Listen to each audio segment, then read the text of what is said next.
值得注意到的是说，在这个 SLS 里面呢，总共我们实验的有14个社群，每一个课程是一个社群。那课程的一个编号、名称跟使用者数如上面所示。那值得注意到的是说，这些社群里面可能会有存在着学年课、学期课或是初级课程、进阶课程的一个关系。那当然在Social Learning Space 里面呢的核心课程是属于比较 Web 方面的一个方面的一个核心课程，所以可以看到有 Web 基本原理技术或信息技术一些呈现这样。那接着我们来分成3个实验。第2个实验我们来评估说，我们建立这个社群网络是不是有效，它有没有办法去找出比较有关系性的值跟比较没有关系性的社群节点的一个关系值，我们没办法找出来去呈现。那找出来以后呢，我们来看说第1个实验，你不同的物件在相同社群里面有没有可能会因为共同物件存在的关系造成差异？我们来看一下它会不会共同物件会不会对一个社群里面的物件造成差异性。再来，如果有共同物件，是不是在因为它是一个共同物件，那在它共同存在的社群之中，是不是它的差异性是什么样的一个状况？然后我会做一个呈现这样。那在之后的实验的图表或是呈现的部分呢，我们用2个参数来做依据。首先 relation value 关系值的部分呢，我们是用 overlap ratio 或 half ratio 去做乘以 contribution， 它这边是1点 difference， 对的一个部分来做一个呈现。对，然后这边呈现的只是表示说，他们2个 A 对 B，A 给 B 的参考程度有多高多好，这是一个相对的。那为了方便比较呢，我们把贝塔值也设出来。贝塔值表示说，这边表示共同关系越高 ，A 给 B 的共同关系越好。贝塔值越高，表示说2个节点之间它们的一个参考值可参考度高不高？因为我们把2个之间的一个互相的一个 relation value 把它加起来做平均的一个动作。好，这是我们实验1。那在实验1里面的话呢，可以看到我们建构出，我们利用我们的方式，文论提出的方式建构出一个社群网络。那社群网络的话，我们透过我们这边是预设于0.1的方式，把一些比较弱的关系值过滤掉。好，那可以看到说，那在这边里面比较核心的2个课程社群呢，分别是 Web 信息技术跟 Web 基本原理的一个部分。然后有一些节点被独立出来了，分别是无线行动、福大自工班版跟大学入门。那这些节点被独立出来，是因为他们可能跟核心课程比较没有非常大的关系，或是说他们是比较少开的一个课程，或是所以造成使用者或者文章数会比较少的一个造成一个孤立结果。这边也可以看到说它有被孤立，这样的一个呈现，可以有效的把一些比较弱关系的社群把它独立出来。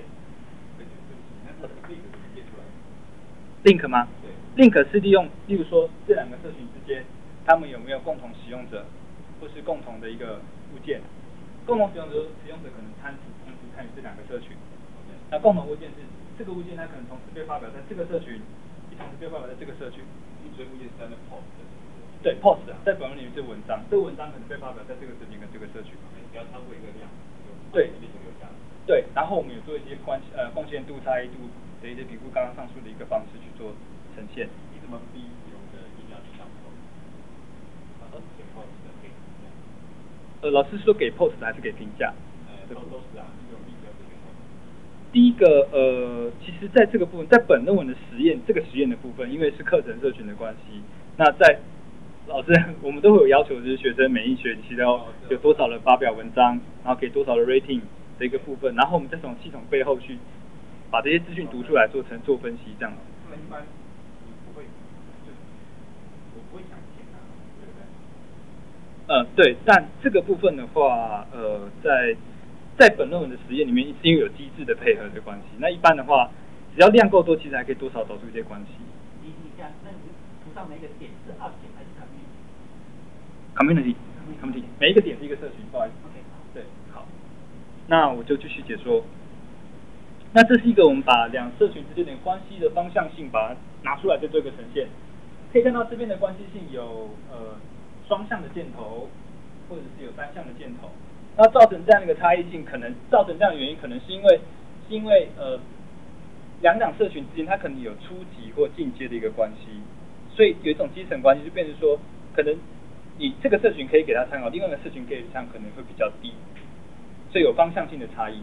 所以在这个部分是有这样的一个呈现的一个方式。那在实验2的部分，我们来看说，在同样一个社群里面的不同物件，它们有什么差异性？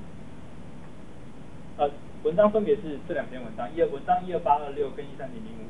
那等一下提到的编号都是这两篇文章的部分，然后它们存在的社群是在编号195这个社群里面。对，那这是一个前提的部分，这样之后会比较好理解。什么叫编号195？你刚刚社群不是那个图吗？对，在这边可以看到说195的社群是Web信息技术这个社群。OK。对，然后在社群里面有文章嘛，文章在系统里面的流水号。OK。流水号就是呈现的这两个流水号，然后标题是这样。好，对，然后接着我们来看一下它在一个社群里面，195社群里面这两篇文章，12826、13005，它有没有什么差异性？13005它是一个本社群的文章，它并没有一个所谓的一个共同存在的关系，所以不论是在 overall 我全部考量全社群的关系 ，separate 我只单纯考量我195社群的部分，还有我们提出的 multi community 的部分，它结论都是一样的。这是一个计算出来的一个评价值的一个结论weighting上去做一个结合的结果。那可以看到说，它因为没有共同物件存在，所以在这边不会造成差异。但是12826它有共同存在于两个社群之中。对，在这边是186跟195两个社群，对，它共同存在两个社群之中。所以说呢 ，overall 的时候，它把两个社群都把它加起来考量，所以分数很高，可是没有办法呈现差异性。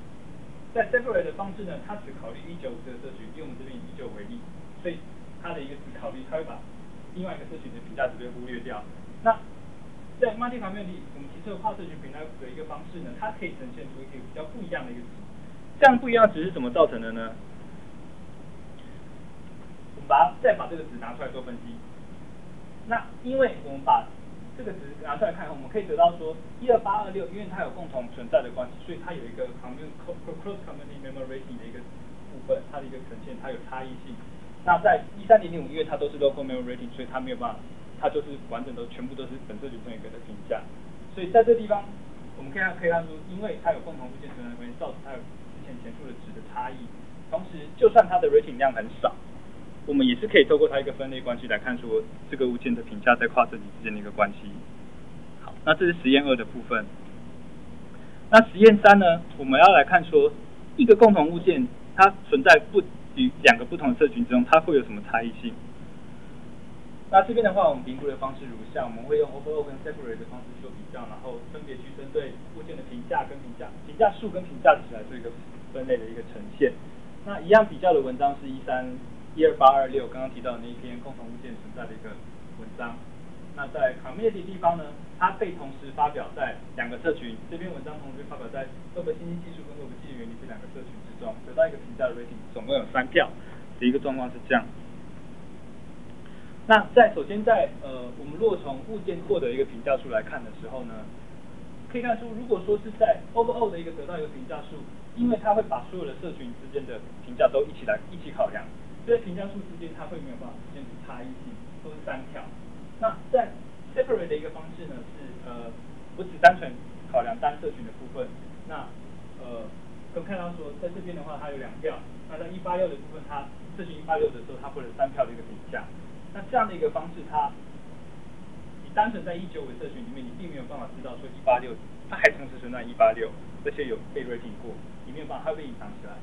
所以在用multi community 我们跨社群评估的方式的时候，可以呈现出说这篇文章它获得评价总共有3票 ，local member rating 2票 ，cross community member rating 1票。